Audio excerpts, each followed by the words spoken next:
I don't know if this is you, but I've seen someone do a lat pull down and a pull up and an assisted pull up all in the same session and not understand why that's drastically wrong and costing them a ton of gains.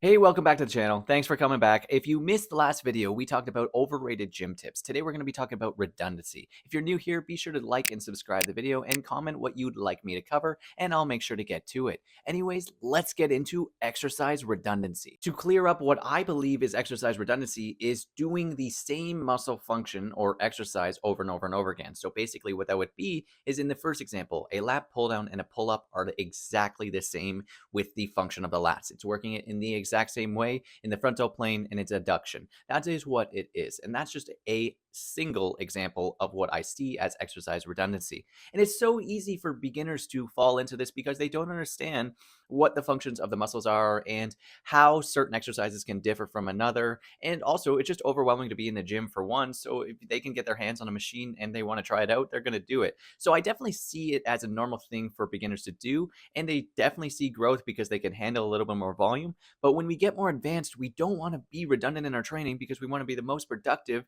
and save our energy for the actual important next lifts instead of just doing the same muscle over and over and over again with 3 different exercises. And there's a ton of examples out there, just like the lat pull down and pull up, but also a dumbbell curl and a cable curl where you face the cable, as well as a chest dip and a decline chest press. All of these of which are hitting the exact same muscle in the same way, but we're just adding more volume for no reason and or subconsciously or even consciously not realizing that it's hitting the exact same muscle because it looks different.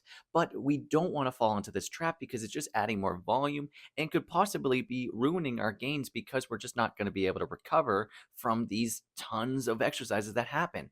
And a super common place that has a ton of exercise redundancy and it's preached all the time is the women's fitness industry. It's super common all over social media. Women will be posting a glute workout, for example, and I have 4 different exercises of this same movement. 1 being a lunge, 2 being a reverse lunge, 3 being a Bulgarian split squat, and then 4 being a step-up variation. Even sometimes 5 being a high foot leg press variation would be the same movement as a typical lunge if you understand visually what you're kind of seeing and how the glute is being stretched. And it's just a common occurrence over social media of exercise redundancy. Now I want to talk about redundancy in frequency splits because it's quite a trendy topic right now. And one thing with upper lower or full body, you do not need a pec deck fly and a flat chest press in the same session. It's hitting the same muscle, therefore it's quite redundant to have that when we're trying to manage how many sets we have in a given workout.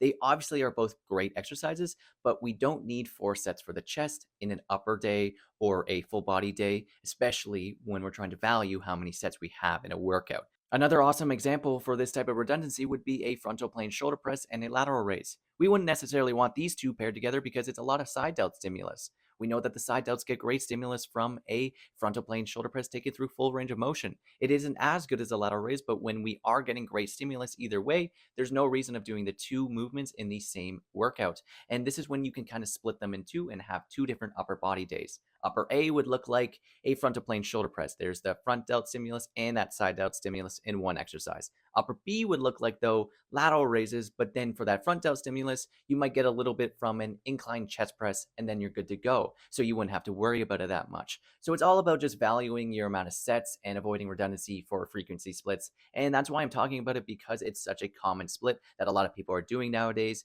because of how amazing it actually is. I definitely talk about it a lot, and it's because I know it works and I do it myself and I love it. So it's all about just knowing the muscle functions and where they're active in exercises. And once you start to learn that, as you become more from an intermediate to advanced lifter, you start to kind of pick and choose your exercises with intent and actually understand why you're doing it. It's all about finding the why behind your exercise selection, just like why you're going to the gym overall. You're trying to get healthier, you're trying to get bigger, or you're trying to just get stronger. It's all about the why. So once you figure out the why you're choosing these exercises, you start to understand what you can have in a workout and what you don't need. I hope you learned something about exercise redundancy, and be sure to like and subscribe to the channel. I'd greatly appreciate it, and comment what you'd like to see next. I'll be sure to see you in the next video.